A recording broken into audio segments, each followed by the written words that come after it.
हाँ crime free Bharat में हम जिससे भी बात करते हैं उस समय जी हमारा पूरा ध्यान इस बात का रहता है कि ये आम जनता के लिए संदेश है।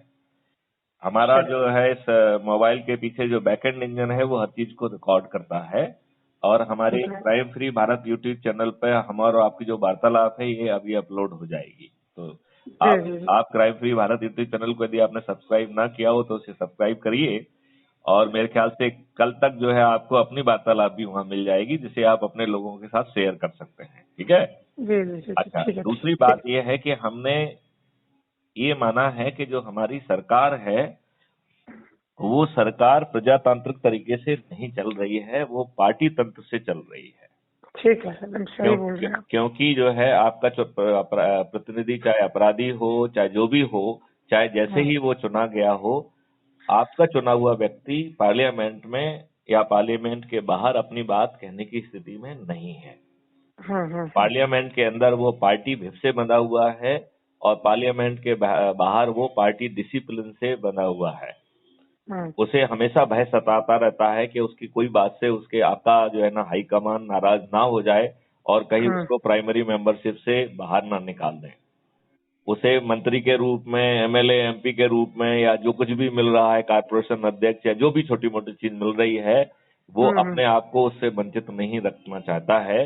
वो हम्म आपका प्रतिनिधि है ही नहीं, हम्म आप एक गुलाम हैं जिसे वोटिंग राइट है और हम्म आपको एज ए गुलाम ही जो है ट्रीट किया जाता है।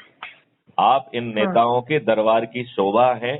इस देश में हम्म चपरासी बनने के लिए साक्षरता होने की जरूरत है, लेकिन कानून का निर्माता बनने के लिए rapist murderer they will do.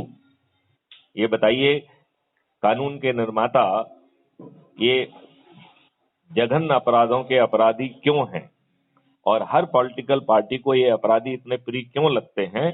क्योंकि इनके जीतने की संभावना एक अच्छे व्यक्ति की तुलना में 3 गुना ज्यादा होती है और यदि उसे जाति और धर्म का तड़का लगा हो तो 5 गुना ज्यादा होती है। तो इन पार्टियों में चूंकि अंदर तो नैतिक है नहीं। अभी बताइए, आपके ऊपर जो चाहे पहले आताताइयों ने कुछ गड़बड़ी की हो, चाहे बाद में जो है हमारी चुनी हुई सरकारों ने ही हमारे विरुद्ध कानून बनाए हों, आज हमारी चुनी हुई सरकार जिसे हम लोग बड़ी आशा से देख रहे हैं, वो हर चीज जो है ना सुप्रीम कोर्ट से क्यों डिसाइड कराना चाहती है? किसी ने कानून बना दिया है, आपको पावर दिया है, आज उसे आप रद्द कर दीजिए। तो ये रिलीजियस जो वर्शिप प्लेसेस एक्ट 1991 उसको निरस्त कर दीजिए। जो वक्फ बोर्ड एक्ट है उसको निरस्त कर दीजिए। संविधान को जो है संशोधित करके जहां पे किसी धर्म लिखा हुआ है उसका सभी धर्मों के लिए वो अधिकार कर दीजिए। तो कोई शिक्षण संस्थान करे तो सभी धर्म वाले कर सकते हैं। कोई एक धर्म को जो है वरीयता देने की क्या जरूरत है? फिर यदि आप वरीयता दे रहे हैं तो it is against the basic philosophy of equality और यह जो सेकुलर फीलिंग है वो सेकुलरिज्म के भी खिलाफ है। तो ये लोग छोटे चरित्र के लोग जो किसी तरीके से आपको गरीब रख के वोट कबाड़ रहे हैं, वो धर्म जाति के नाम पर भी आपको मूर्ख बना के आपका वोट जो है ना लेना चाहते हैं और हमारी सभी प्रॉब्लम के पीछे यही एक बड़ा कारण है। आप इस बात से क्या सहमत हैं? नहीं, सही है। तो हमें पहले तो अपने आप को डिप्लोमेटिकली करेक्ट होने से बचना पड़ेगा। दूसरी बात ये है, हमें सत्य कहने का साहस उठाना पड़ेगा। राइट। तीसरी बात है कि इनके पास अर्जी नहीं लगाना है, क्योंकि इनके पास अर्जी लगाना का मतलब है आप दीवार से सिर मार रहे हैं। ये आपकी जो है ना अर्जी लगाओगे उसे फेंक देंगे। राइट। आपको यदि ये बिठा के अच्छे से बात भी करते हैं तो मूर्ख बनाने के लिए समय काटेंगे, लेकिन वो नहीं करेंगे जो आपके हित का है। राइट। तो हम इनके पास क्यों जाएं? और इसके लिए क्राइम फ्री भारत ने एक सकारात्मक संवाद का तरीका निकाला है। उसका कहना है कि जैसे पहले कभी राक्षसों का आतंक होता था तो देवता क्या करते थे? तपस्या करते थे। राइट। किसी देवी देवता को प्रसन्न करते थे, उससे वरदान के शक्ति पाके फिर लड़ाई करते थे। राइट। तो इस प्रजातंत्र में जो है ना पब्लिक ही वरदान देने की स्थिति में है। तो हम जो है ना crime free Bharat YouTube channel को सब्सक्राइब कराएं सभी लोगों से, और जिस दिन ये 1 करोड़ में पहुंच जाएगा उस दिन माननीय नरेंद्र मोदी जी ने जो हमको सिखाया है हम थाली बजाएंगे, दीपक बजाएंगे और अपना वीडियो बताएंगे और अपनी सरकार जो हमारी चुनी हुई सरकार है उसको बताएंगे कि सरकार की इच्छा ये है, आम पब्लिक की इच्छा ये है, आप इस समय सीमा में से पूरा करो, राइट। और ये हम 2022 से 2024 के बीच में कराएंगे, क्योंकि नरेंद्र मोदी जी जो है ना एक कर्मठ व्यक्ति हैं, उन्हें हमने चुना है, उनसे सभी लोगों की बहुत अपेक्षाएं हैं, तो उनका काम है। बाकी काम तो भारत को जो है ना समृद्ध करने का काम तो मैथिली शरण गुप्त अपनी फिलॉसफी से ज्वाइंट वेंचर के तहत ही कर लेंगे, उसके लिए किसी सरकार की जरूरत नहीं है। लेकिन नियम कानून मैथिली शरण गुप्त नहीं बना सकते हैं, संविधान में संशोधन मैथिली शरण गुप्त नहीं कर सकते हैं, राइट। लिहाजा जो है हम अपने इनको पहले बताएं हम क्या चाह रहे हैं, और जो जो वो करते जाएं उसके लिए उनको ऐशोगान करें, उनकी स्तुति गान करें, उनकी तारीफ करें, राइट। यदि किसी कारण से वो हमारी बात नहीं मानते हैं तो उनको बेबस किया जाए। तो आप करेंगे, आप सरकार को कैसे बेबस करोगे? तो ना तो हम चक्का जाम करेंगे, ना हम रेल रोको करेंगे, ना हम किसी से मिलने जाएंगे, ना किसी को हम जो है ना मेमोरेंडम देंगे, ना पत्र लिखेंगे। क्योंकि हमने जो है कोरोना के मामले में ये देखा कि नींबू का रस कोरोना वायरस के आरएनए को भी तोड़ दे रहा है। मैंने इस बारे में 4 पत्र माननीय प्रधानमंत्री को लिखे, लेकिन इस बहरे जो लोगों में तो किसी ने उसे सुना नहीं, राइट। आज के दिन भी जितने भी वेरिएंट जो है ना कोरोना के आएंगे, वो नींबू के 3 बूंदों से जो है आप नाकों में डाल के उससे निपट सकते हैं। इसमें हमारे वीडियो जो बहुत सारी चीजें आपको पहले मिल जाएंगे, यदि आप सोचेंगे तो ढेर सारे वीडियो उस पर बने हुए हैं। तो इनको मेमोरेंडम देने से फायदा नहीं है, इनसे मिलने जाने से भी फायदा नहीं है।